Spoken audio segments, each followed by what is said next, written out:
کسی کے سپرد کرو، کسی روحانی کے سپرد کرو۔ علماء اکٹھے ہو گئے، انگریز تھا سوال کرنے والا، علماء حضرات کو سمجھنا کے سمجھانا کیا۔ انگریز کہنے لگا بھئی میں تمہارے محمد کو نہیں مانتا، سیدھی بات، مجھے سمجھاؤ داڑھی اللہ کو پسند نہیں۔ انہوں نے کہا کہ تمہاری دلیل کیا؟ اس انگریز نے کہا دلیل یہ کہ بچہ داڑھی کے بغیر پیدا ہوتا، اس لیے داڑھی اللہ کو پسند نہیں، پسند ہوتی بچہ داڑھی سمیت پیدا ہوتا۔ وہاں سے ایک اللہ کا ولی گزرا، اس نے رولا دیکھا، اس نے کہا رولا کس بات کا؟ انہوں نے کہا حضور ہم مر گئے ہیں، جسے سنا کے یہ مانتا ہی کوئی۔ پوچھا رولا کیا؟ رولا یہ کہتا داڑھی اللہ کو پسند نہیں، ہم کہتے حدیث ہے، وہ حدیث کا نام نہیں لیتا، کہتے میں محمد کو مانتا ہی نہیں، جو کہا وہ جواب دے۔ وہ اللہ کا ولی فرمانے لگے علماء کے، حضرت صاحب یہ آپ کی لوجک نہیں مانے گا، میں سمجھاتا ہوں۔ اگر سمجھا؟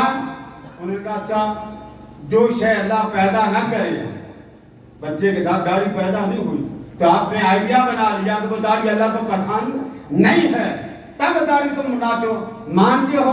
اس نے کہا کہ ہاں مانتے، کیونکہ دیکھی سی بات ہے، دیکھا جواب چاہیے۔